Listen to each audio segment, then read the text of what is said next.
right, so we're going to be talking about part 3. So this is going back to our geometry roots. So we need to remember some vocabulary from geometry and some relationships from geometry. So you'll notice in this picture, O is the center of the circle. A and B lie on the circle. So what that tells me is angle AOB is a central angle since the vertex is the center of the circle. And then this red arc right here is called the intercepted arc. Now, in Microsoft, they don't have a nice smooth arc on top, so it's not supposed to be like a roof of a house. It's supposed to be like a nice circular arc on top of there. So we call that the intercepted arc, okay? So if these two triangles are congruent, meaning that segment AO has the same length as segment DQ, and Q is the center of that circle, and notice that we have little arcs in there telling me that angle O is congruent to angle Q, then the ratio of the lengths of the intercepted arcs is proportional to the length of each radius. So this arc's length over this arc's length is the same as the radius length over this radius length. So like we said, if the angles are congruent, then the measure of arc AB over the measure of arc DC is equal to the length of OB, the radius of the top circle, divided by the radius, the length of the radius of the bottom circle. So now if I make them concentric, then what you'll notice is O is the center of both of these circles. So OT and OR are radii of the same circle, and OW and OV are radii of the larger circle. So we're going to try and figure out what the length of WV is, the arc WV is. We want to figure out what the measure of that arc is, which we call S, if theta is in radians. So the first thing we're going to do is identify this is the arc we're looking for, this purple piece of string. We want to know how long that is, and we're calling that purple piece of string S. So we just said the measure of the outer arc divided by the measure of the inner arc is going to be the same proportion as the measure of the length of the outer radius divided by the measure of the length of the inner radius. And so I'm going to put theta as the angle measure in radians at that center. So if I make that inner circle the unit circle, then that means the length of the radius is 1, and the measure of the arc is exactly the same as the measure of the angle. That was the whole point of having radian measure. So now I can start substituting some values. So I'm going to let the longer radius be called R. My shorter radius has a length of 1. My longer arc has a length of S, and my shorter arc has a length of theta. So using substitution, we can say the length of the purple arc over theta is equal to the length of the bigger radius over the smaller radius of 1.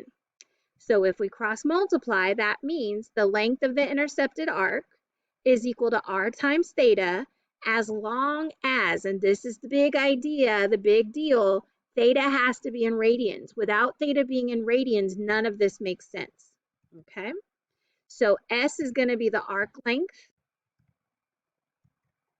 and theta again has to be in radians. So you'll notice in this first example, they gave us the length of the radius as 10 centimeters, and theta is in radians. And so we can say that the length of the intercepted arc is the length of the radius times theta in radians. So that means that it's 10 centimeters times pi over 6. Now let's look at the directions.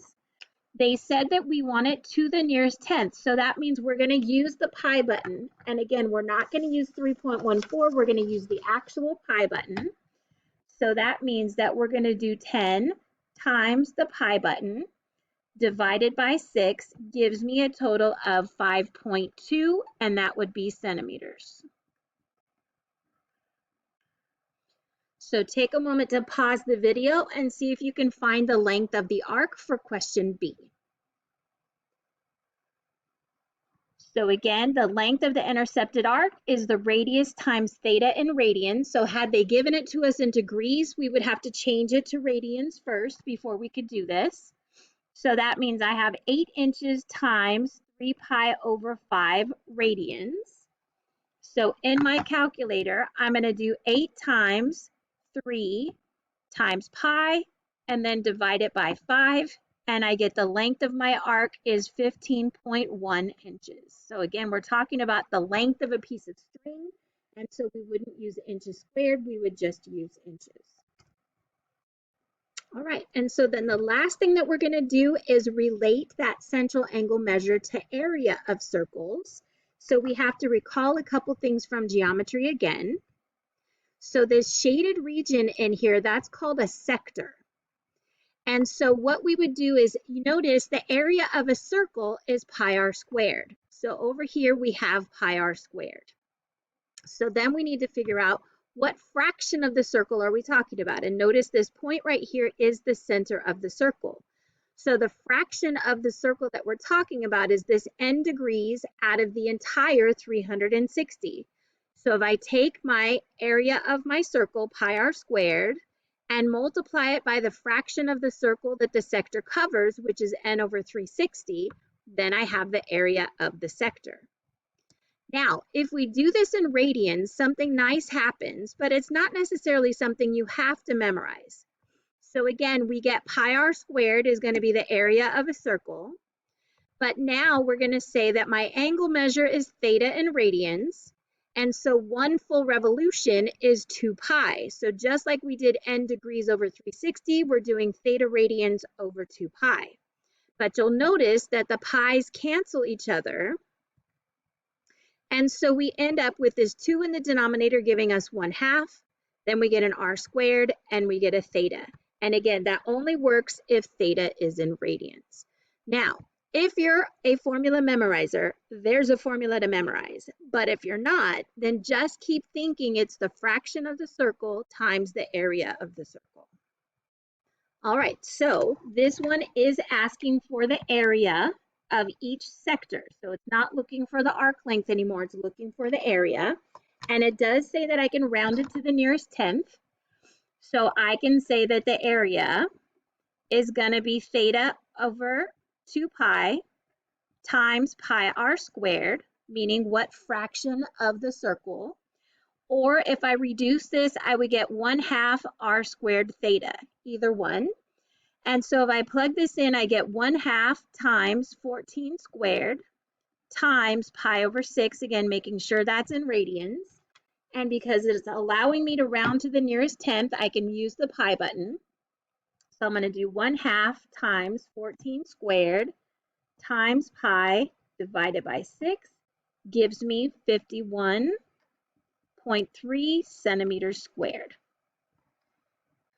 So where we're getting that centimeter squared from is right here with the r squared. This is 14 centimeters times 14 centimeters.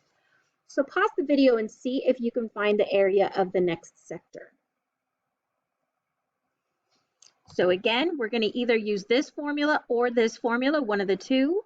So we can say that the area is equal to 1/2 the radius squared. So the radius is 4 squared times times theta.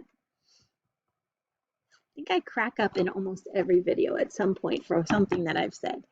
All right, so we're going to go ahead and substitute. So I've got 1 divided by 2 times the radius squared times 7 times pi divided by 4 gives me an area of 43.98. So that's going to be 44.0, and that is inches squared.